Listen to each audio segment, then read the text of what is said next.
नमस्कार मेरी प्यारी बहनों। क्या कभी आपने ऐसा लगा है कि आप पूरे दिन काम करती रहती हैं लेकिन फिर भी शाम तक लगता है बहुत कुछ बाकी रह गया है।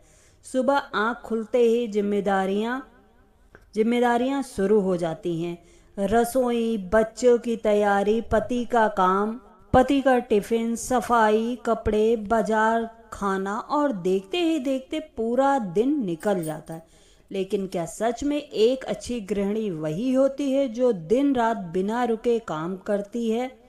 और एक समझदार गृहिणी वो होती है जो मेहनत के साथ साथ समझदारी से घर भी संभालती है, जो अपने समय की कीमत समझती है और अपने परिवार का ध्यान रखती है और सबसे जरूरी खुद का भी ख्याल रखती है। तो आज की इस वीडियो में मैं आपको ऐसी कुछ आदतें बताऊंगी जो ये साबित कर सकती हैं कि आप अपना घर कैसे व्यवस्थित रख सकते हैं, परिवार खुश रहेगा और आपको भी कभी थकान नहीं महसूस होगी।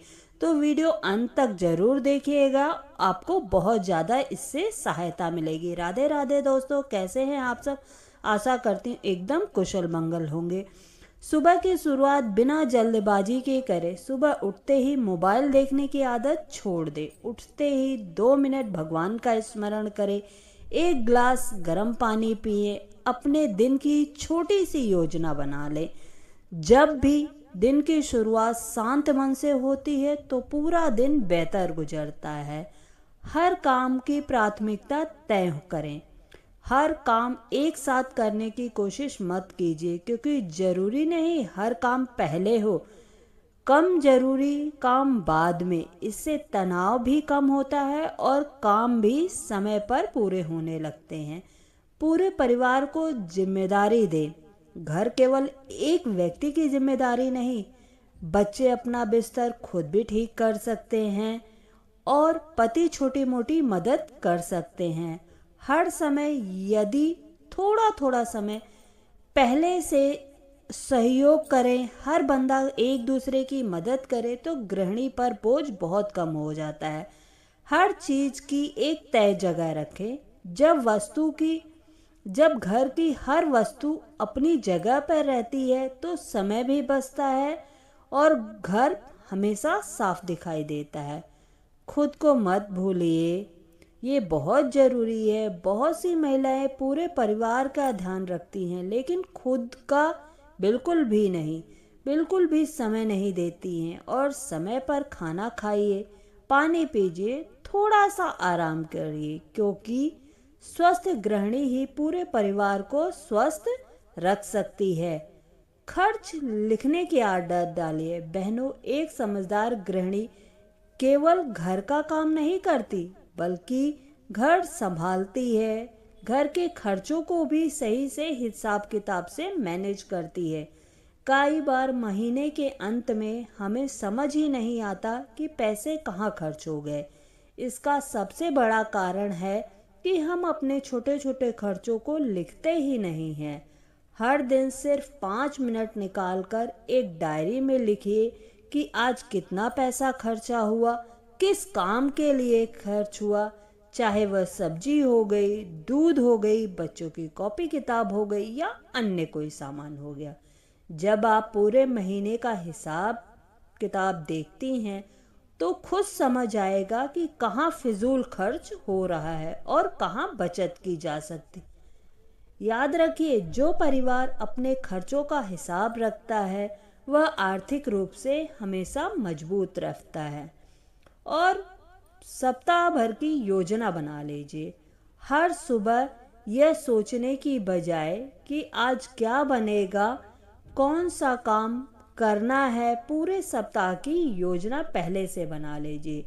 कौन से दिन कौन सी सब्जी बनेगी, कब बाजार जाना है, कब कपड़े धुलने हैं और कब घर की गहरी सफाई करनी है।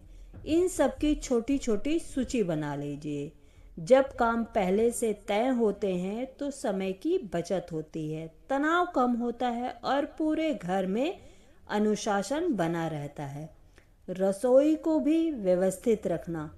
रसोई किसी भी घर का सबसे महत्वपूर्ण हिस्सा होती है। यदि रसोई सुव्यवस्थित है तो खाना बनाने में आसानी हो जाती है और जल्दी भी बनता है। मसालों को एक जगह रखें, दाल चावल के डिब्बों पर नाम लिख लें, रोज इस्तेमाल होने वाले बर्तनों को हाथ की पहुंच में रखें और काम खत्म होने के बाद रसोई को साफ करके ही बाहर निकले। साफ और व्यवस्थित रसोई न केवल समय बचाती है बल्कि पूरे घर में सकारात्मक ऊर्जा लाती है।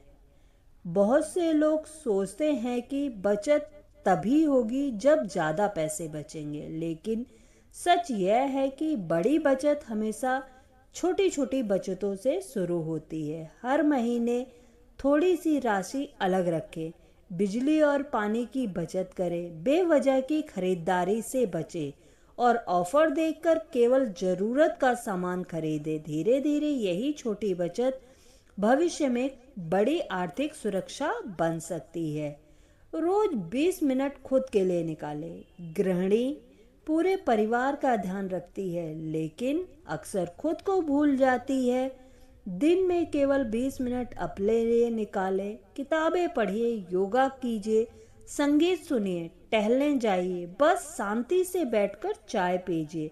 जब मन शरीर दोनों स्वस्थ रहेंगे तभी आप पूरे परिवार की बेहतर देखभाल कर पाएंगे। याद रखिए, खुद का ख्याल रखना कोई स्वार्थ नहीं बल्कि जिम्मेदारी है। बच्चों के महंगे खिलौनों से ज़्यादा अपने माता पिता का समय चाहिए होता है। रोज कुछ समय उनके साथ बैठकर पढ़िए, पढ़ाइए, सुनिए, उनकी बातें सुनिए। यदि छोटे छोटे पल बच्चों के साथ व्यक्तित्व को मजबूत बनाते हैं और माता पिता के साथ उनका रिश्ता भी गहरा करते। बेवजह तुलना ना करिए। परिस्थितियों के समय में सोशल मीडिया देखकर कई महिलाएं अपने घर, अपनी जिंदगी बर्बाद कर देती हैं और कुछ समय पौधों के साथ बिताइए। जो आपको अच्छा लगता है आप वो करने की कोशिश करिए। जब मन गुस्से में हो तब कोई बड़ा फैसला नहीं लें। गुस्से में बोले गए शब्द, लिए गए निर्णय अक्सर बाद में पछतावे का कारण होते हैं। शांत मन हमेशा सही निर्णय लेता है। रोज कुछ नया सीखने की कोशिश करिए। सीखने की कोई उम्र नहीं होती है। हर दिन कुछ नया सीखने की आदत डालिए। नई रेसिपी, सिलाई, कंप्यूटर, मोबाइल का सही उपयोग, नई भाषा का ज्ञान, ये सब चीज़ें सीखते रहना चाहिए। भगवान के प्रति आभार व्यक्त कीजिए। दिन की शुरुआत और अंत भगवान का धन्यवाद करते हुए बिताइए, जिससे आपका व्यक्तित्व बहुत अच्छा हो जाएगा और आपका दृष्टिकोण भी अच्छा हो जाएगा। तो बहनों, ये थे कुछ ऐसे सुविचार या पल या तरीके बता सकते हैं जिससे आप अपने घर को बहुत अच्छे से सुव्यवस्थित और सुनियोजित तरीके से रख सकते। ये तरीके अपना के आप अपने घर की जिम्मेदारियों को बहुत ही आसानी से निभा सकती हैं और आपको बिल्कुल भी परेशानी नहीं होगी। तो अगर आपको मेरे ये विचार पसंद आए हैं तो प्लीज़ मेरी वीडियो को लाइक कीजिएगा, चैनल को सब्सक्राइब कीजिएगा और कमेंट करके बताइएगा आप इन तरीकों को अपना के आपके जीवन में क्या असर पड़ा। राधे राधे।